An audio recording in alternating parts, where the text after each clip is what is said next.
요거 알아두시면 자기 사주도 그렇고 주변 사주도 그렇고, 그리고 뭐 동업을 한다라고 해도 마찬가지고, 옆 사람의 업무 유형에 따라서 이 사람과 내가 시너지 효과를 낼 수 있는가, 뭐 같은 팀원으로서 보강을 할 수 있는 부분이 있는가, 이런 것들을 알 수 있는 내용이 되기 때문에 저는 이 내용을 최대한 숙지를 하시고 일하실 때 활용하시면 그래도 많은 도움을 좀 받으실 수 있을 거예요. 오늘 내용은 식상생재 그리고 관인상생에 따른 일하는 방법, 그래서 사주를 보고 이 사람의 업무 유형을 알려주는 것을 목적으로 영상을 보시면 될 것 같아요. 이거 알아두시면 자기 사주도 그렇고 주변 사주도 그렇고, 그리고 뭐 동업을 한다라고 해도 마찬가지고, 옆 사람의 업무 유형에 따라서 이 사람과 내가 시너지 효과를 낼 수 있는가, 뭐 같은 팀원으로서 보강을 할 수 있는 부분이 있는가, 이런 것들을 알 수 있는 내용이 되기 때문에 저는 이 내용을 최대한 숙지를 하시고 일하실 때 활용하시면 그래도 많은 도움을 좀 받으실 수 있을 거예요. 특히나 업무를 이렇게 나눠서 효율을 높이고 싶다, 혹은 뭐 팀을 짜고 싶다, 팀을 하는 뭐 활용하는 팀을 쓰는, 팀 내에서 어떻게 효율적으로 각자 맡은 업무를 잘 할 수 있을까, 이런 거를 확인을 하시면 됩니다. 자, 그래서 사주로 보는 나에게 맞는 업무 스타일 진행해 보도록 할게요. 자, 먼저 업무 형태를 좀 분류를 할 거예요. 업무 형태라는 걸 크게 두 가지로 분류를 할 거예요. 첫 번째는 지식노동, 그리고 두 번째는 실무노동, 이렇게 나눌 건데, 지식노동은 어떤 방식이냐라고 하면 기획이나 관리나 뭐 학술 지원 이런 방식으로서, 기획은 이게 뭐 영업 기획이 될 수도 있고요. 그리고 기획팀, 전략기획팀 이런 것들은 뭐 회사의 방향성이라는 걸 설정하는 것에 있어서도 적용을 한다. 그래서 기획팀의 경우에는 영업, 뭐 마케팅 기획, 그리고 상품 기획 이런 것도 다 해당이 되죠. 그리고 관리팀 그러면은 영업 관리도 되고요. 그리고 인력 관리, 그래서 이거를 보통 인사팀 이렇게 얘기를 하죠. 그 외에도 재무 관리, 회계 관리 이런 식으로 나누기도 합니다. 그래서 영업 관리, 인력 관리, 뭐 인사 관리, 뭐 재무 회계 관리 이런 것들이 이 기획 관리의 분야에 들어가고, 그리고 학술 지원의 경우에는 역시나 뭐 논문, 특허, 제품 정보 이런 것들을 다루는 쪽이죠. 그래서 업무라는 것을 잘 살펴보시면 모든 것들이 다 실무 업무를 하거나 현장 업무를 하는 건 아니에요. 그래서 기획이나 뭐 관리나 학술 지원 이런 쪽 지원팀의 업무의 경우에는 상대적으로 서류 활동을 좀 더 중심에 놓고 움직인다. 앉아서 하는 일이 많다라고 생각을 해주시면 돼요. 그래서 보통 이런 걸 저는 지식 노동으로서 분류를 했고요. 지식 노동이 아니면 이제 실무 노동이라고 이야기를 했습니다. 보통 우리가 일을 한다, 업무를 한다, 회사를 다닌다 뿐만 아니라 자영업을 하신다 하더라도 근로소득이라는 게 있고요. 사업소득이라는 게 있는 것처럼 이 근로소득, 사업소득의 유형 방식도 나눌 수 있다. 근로소득은 내가 어느 회사에 소속이 되어서 월급을 받으면서 일하는 개념이라고 보시면 되고, 사업소득은 말 그대로 자영업자도 사업소득에 포함이 되는 만큼 자기가 자기 일을 하는 것을 의미한다 라고 생각해 주시면 됩니다. 자, 그럼 지식노동과 대비되어서 실무노동엔 무엇이 있냐? 실질적으로 영업을 하는 것.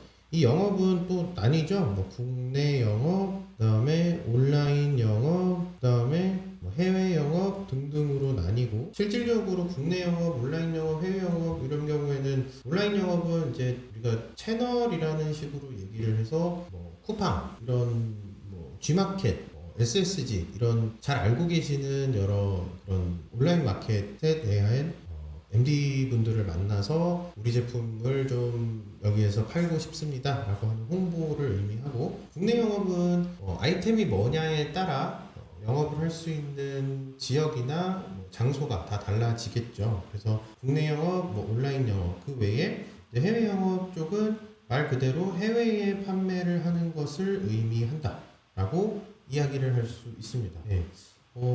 영업활동은 실질적으로 사람을 대면하고 만나고 내가 필드에 나가서 움직이는, 상대적으로 서류 활동이 물론 관여하고 개입을 하기는 하지만 사람을 직접적으로 만나서 뭔가 내가 활동을 하는 것이다 라는 개념으로 좀 이해를 해주셨으면 좋겠고, 마케팅 역시나 어떤 마케팅 방식, 그래서 소비자 조사를 해주셔도 되고, 물론 마케팅의 방법론에 따라서 지식노동이 될 가능성도 있지만 실무노동에서 마케팅을 분류한 이유는 좀 더 소비자랑 가깝고 소비자 친화적인 선택을 하며 현장과 관련된 어떤 조사를 많이 하기 때문에 마케팅을 실무노동으로 분류를 했어요. 그러니까 사실 업무를 하다 보면 이건 지식노동 쪽이야, 100% 지식노동이야, 100% 실무노동이야 라고 분류할 수 있는 업무는 잘 없거든요.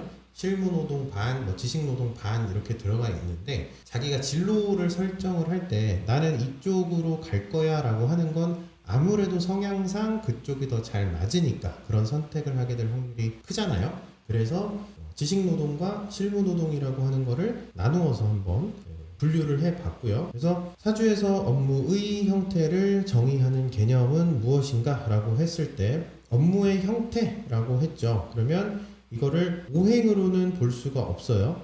업무의 형태의 경우에는 육신으로 본다라고 생각을 해주시면 되고, 육신 역시나 오행도 그랬지만 우리가 갑 그렇게 얘기를 안 하고 임갑이니 개갑이니 라고 하면서 인문학적인 혹은 실용적인 방식의 학습을 나누어서 설명을 했던 것처럼 육신 역시나 정인만 놓고 보는 게 아니라 정관의 생을 받는 혹은 편관의 생을 받는 정인이냐 라고 나누어서 생각하는 습관을 들이셔야 합니다.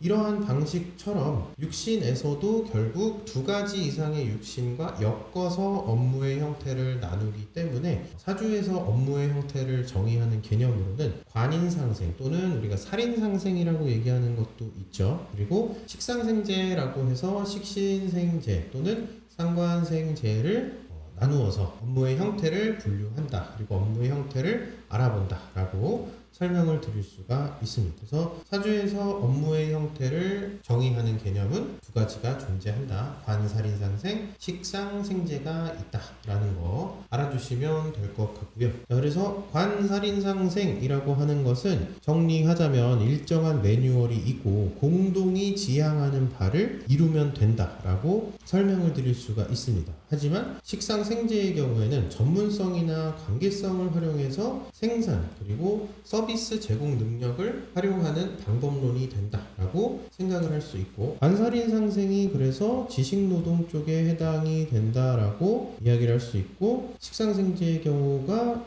실무노동 쪽이다라고 이야기를 할 수 있게 됩니다. 식신생재가 그래서 뭔가를 자꾸 만들어내는 것에 국한되면 안 되는 게, 연구소의 경우에도 연구라고 하는 전문성을 띄어야 하기 때문에 식신생재를 연구로도 생각을 할 수 있게 되는 거고요. 상관생재가 단순히 관계만을 의미하지 않는다라고 하는 것으로 생각을 할 수 있는 것을 보면, 예를 들자면 우리들의 블루스라고 하는 드라마에 보면 동석이라고 하는 이병헌 배우님이 연기했던 인물이 있어요. 그 동석이 역시나 상관생재를 하는 것이다. 지역을 오가면서 자신의 가치를 창출하는 것도 설명을 할 수가 있다라는 식으로 해석을 할 수 있게 됩니다. 그래서 관계성을 반드시 사람 안에서만 국한시키지 않고 지역과 지역 등의 관계로도 확장시켜서 생각할 수 있는 것이다 라는 것을 꼭 기억을 해주셨으면 좋겠습니다. 그러면 관살인상생형은 지식노동형인데 어떤 형태의 사주가 지식노동형으로 가는가 라는 것을 생각을 해봅시다. 자, 정관, 그리고 편관, 정인, 편인이라고 하는 것이 이렇게 월지에 있는 경우라면 이때는 지식노동형을 선택을 한다라고 일단은 큰 범주 내에서 이해를 해주시면 돼요. 다시 한번 말씀드리지만 월지에 정관, 편관, 정인, 편인이라는 것이 있을 때 1차적 기본적으로 지식노동형을 일단은 해야 되는 사주다라고 이해를 해주시면 돼요. 뒤쪽에 반전이 있습니다. 그러니까 끝까지 좀 들어주시면 이 반전 내용을 또 확인을 하실 수가 있게 돼요. 그래서 정관, 편관, 정인, 편인이라고 하는 것이 월지에 있을 때는 내가 지식노동형이구나 라는 거를 기억을 해주시면 되고, 관인상생, 살인상생일 때 지식노동을 하는 것이니까 팔자용신, 전국원령이라고 하는 원칙에 의해서 월지가 정관이나 편관이라고 하는 관 또는 정인이나 편인이라고 하는 인성일 때 이렇게 지식노동형의 루트로 자신이 할 일을 찾아갈 수 있다라고 해석을 할 수가 있습니다. 한편 만약에 자신의 월지가 식신이나 상관 그리고 편재나 정재 중에 하나라면 월지에 이렇게 식상이나 재성이 있는 경우에는 식상생재형으로 분류가 되겠죠. 앞에 네 가지의 경우에는 관인상생형으로 분류가 되니까 지식노동형이다 라고 이야기를 했으면, 이렇게 월지에 식신상관, 편재, 정재의 경우에는 식상생재형으로 분류가 될 것이니 당연히 실무노동형으로 간다라는 것으로 이해를 해주시면 됩니다. 질문하시는 분들이 계실 거예요. 저는 양인격인데요. 저는 걸록격인데요. 저는 월지가 비견 또는 겁재가 되는데요. 어떤 형태로 그러면 되나요? 라고 해석을 여쭤보시는 분들도 계실 텐데, 1차적으로 만약에 월지에 겁재 또는 비견이 있는 경우에는 관살인상생형이다 라는 것으로 생각을 해주시면 돼요. 왜 관살인상생형이에요? 저는 월지, 겁재와 비견이 있는데 식상생재형 쪽으로 갔습니다. 뒤쪽에 나오는 반전을 한번 따져보면 됩니다. 그때는. 하지만 일단 1차적으로 월지에 비견이나 겁재가 있는 경우에는 양인격과 걸록격 중에 하나가 되는 사주 구조가 되기 때문에 이때는 조직에서 주어진 일을 실행하는 방법론으로서 자기가 자기의 살 길 그리고 업무 이런 것들을 찾아가야 한다라고 해석을 할 수 있게 됩니다. 하지만 특정 조건에 의해서 이러한 형태가 변화가 되기도 해요.